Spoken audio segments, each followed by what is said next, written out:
Bismillahirrahmanirrahim. Assalamualaikum warahmatullahi wabarakatuh. Rahayu, rahayu buat semua teman-teman. Alhamdulillah. Semoga kita selalu dalam keadaan sehat, selalu dalam lindungan Gusti Allah. Disehatkan bersama keluarga, dimudahkan apa yang menjadi perjalanan buat semua sedulur-sedulur yang di sini kami masih selalu menayangkan atau dongeng dari beberapa waktu, ya udah lama sekali kami masih selalu bercerita tentang Babagan Satria Piningit, Ratu Adil, Bocah Angon, Budak Angon, Sang Kinasih, Sang Pinilih, dan Putra Batara Indra. Di situ Al-Mahdi dan hingga Imam Mahdi itu kan satu kesatuan konsep perjalanan agung. Sampai di situ juga Raja Agung sama Ratu Agung dalam babagan perjalanan kembar menyatukan apa yang menjadi perjalanan semua, yang insya Allah juga dalam babagan perjalanan itu direstui para leluhur agung yang ada di Nusantara. Bahkan juga para nabi pun, kalau yang saya tahu juga banyak ya yang merestui.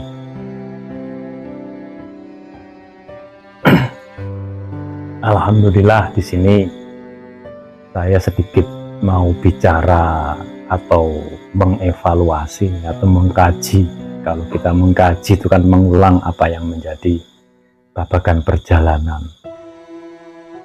Kalau dalam konsep kita bicara tentang Satria Piningit, sering sekali mungkin buat semua teman-teman, buat para subscribe Yos ND 09 yang selalu nyimak dalam babagan perjalanan saya, sudah sedikit demi sedikit mungkin ya sudah tahu seperti apa proses terciptanya Satria Piningit. Karena itu cahaya, itu nur. Karena kalau kita bicara babagan Satria Piningit itu sangat luas sekali.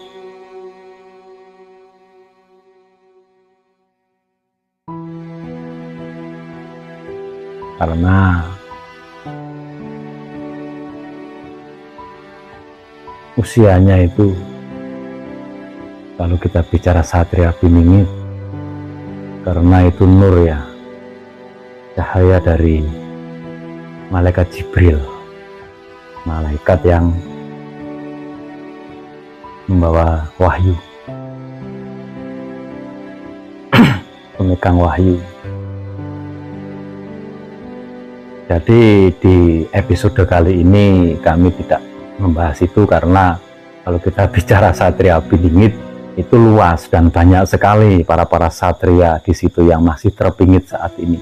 Mungkin mempunyai perjalanan makomnya, semua lagi pada berjalan hingga sampai nanti bertemu dengan apa yang menjadi lagunya.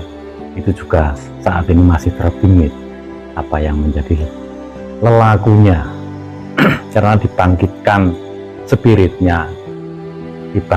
spiritnya hingga sampai kita ke alam kesadaran.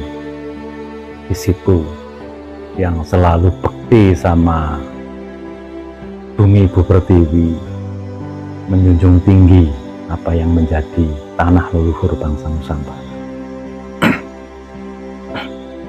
Dalam tatanan Satria Piningit, kalau kita bicara Satria Piningit, itu sangat banyak sekali para satria. Nggak bisa diklaim atau di situ disebut kamu Satria Piningit tunggal seperti itu, kita nggak bisa. Karena banyak sekali. Jadi saya luruskan. Kadang-kadang orang punya perjalanan seperti ini mungkin bingung, belum ada yang medar apa yang menjadi perjalanan seperti apa, menganggap dirinya Satria Piningit yang paling dicari-cari atau seperti apa. Karena kalau kita bicara Satria Piningit itu kan ibaratnya banyak sekali percikan cahaya yang pada dibangkitkan ya, percikan nur cahaya itu dibangkitkan buat para satria itu kan sangat luas sekali, sangat luas. Penjambarannya itu kalau kita bicara tentang Satria Piningit itu sangat luas. Tidak bisa diklaim satu orang kamu Satria Piningit seperti apa. Kalau memang jadi Satria Piningit muncul saja.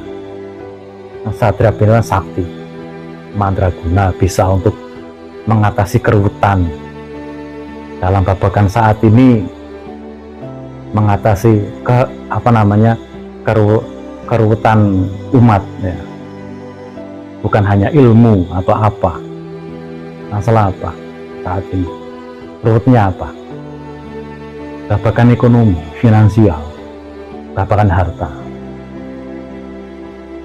bukan masalah pamer ilmu. Dan bagaimanapun ilmu juga iblis juga punya ilmu, semua itu dalam babakan Satria Piningit. Jadi kita kalau bicara tentang babakan perjalanan itu, Satria Piningit benar-benar bisa untuk mencari sumber-sumber yang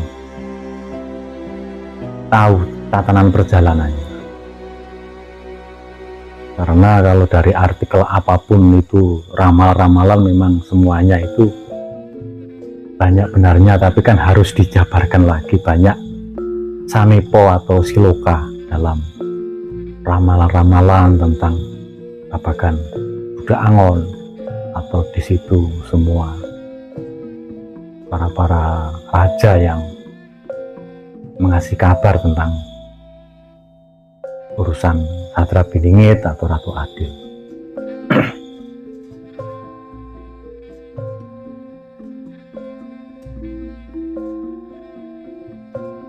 Ya itu semua nanti memang sudah menjadi perjalanan, semua sudah menjadi kuasa Gusti Allah, semua dibangkitkan, semua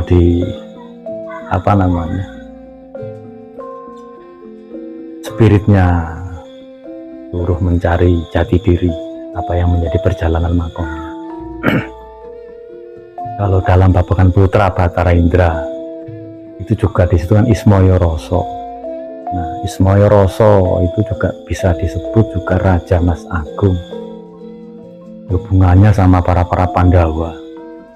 Nah, itu sebagai wadah, badannya, raganya itu sebagai wadah para luhur, juga disitu sering menjadi perjalanannya Raja Mas Agung, Ratu Mas Agung, itu perjalanan kembar. Juga sampai nanti entah kapan semuanya itu adalah kuasa Gusti Allah, pernikahan agung langit bumi, Bapak Angkasa Ibu Bumi. Nah, itu pernikahan suci, pernikahan putih. Itu kalau di Ugo Wangsut Siliwangi itu kan juga Lebak Cawani, itu juga itu urusannya juga ada di sistem, ada di konsep babakan Satria Piningit. Satria Piningit itu kan raja sama ratu, karena apa, lambangnya itu kan gunungan. Makanya saat ini di Nusantara ini, khususnya di tanah Jawa ini kan banyak sekali apa di situ, entah dari bangunan-bangunan apapun saat ini kan banyak sekali lambang gunungan seperti itu. Ya karena mau munculnya Raja Agung. Di situ disebut juga Raja Gunung ya, Ismaya Jati, Ismaya Rasa itu. Nah, itu Putra Batara Indra juga bisa disebut seperti itu. Ini dalam satu konsep kesatuan ya, antara Satria Piningit juga dalam Cahangon, Bocahangon, hingga sampai nanti Al-Mahdi, Imam Mahdi, Sang Pinilih, itu suatu konsep perjalanan yang sangat luar biasa. Jadi kalau kita bicara Raja Mas Agung atau Ismaya Rasa, Putra Batara Indra, itu memang wadatnya, raganya itu memang dijaga para luhur-luhur agung. Memang itu salah satu titisan getih titisan darah getih dari Raja Maharaja, dari Raja Diraja itu yang Condro Suryo Dimungko. Nah, itu juga selalu dikawal, dipantau sama Nabi Khidir, Nabi, ya dibilang Nabi air. Nah, itu juga salah satu di konsep perjalanan Satria Bening. Ini sangat luas. Itu juga perjalanan dua sosok ya, jadi memang laku lampahnya seperti itu udah kuasa Gusti Allah. Apa yang menjadi laku perjalanannya semua selalu dihampiri sama-sama para luhur-luhur dari kerajaan manapun. Memang itu nanti apa yang mau mungkasi gawe atau menyelesaikan apa yang menjadi tugas-tugasnya ibone sumpah.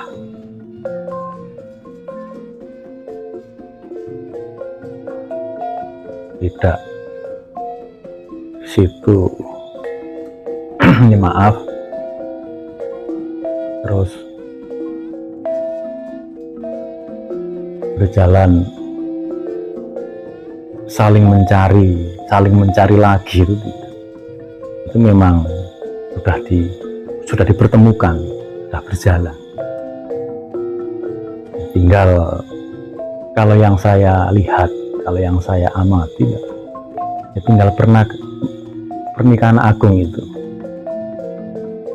pernikahan agung atau lebak Jawane itu kan kita juga lebak itu kan seperti mangkokan itu ya, teratai putih seperti mangkokan itu yang suci, itu juga hakikatnya luas, punya luas ya pernikahan yang suci. Kalau kita ambil lagi ke era Pajajaran sama Majapahit, waktu kerajaan yang menyatunya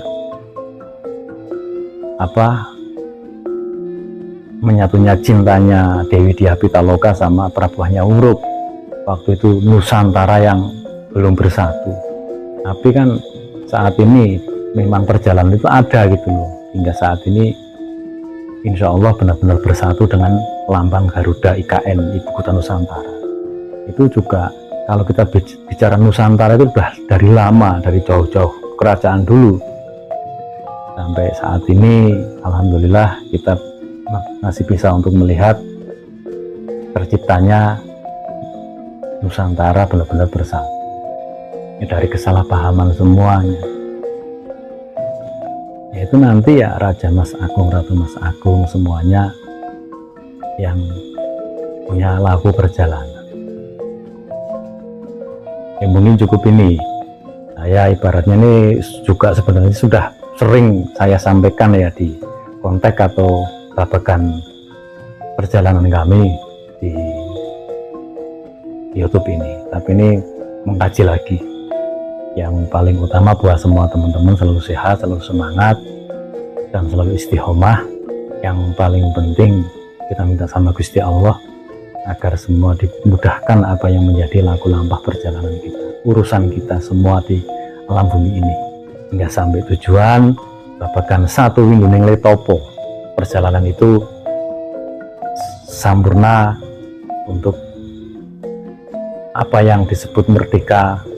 Yang paling utama kan buat diri kita sendiri, keluarga, dan semua.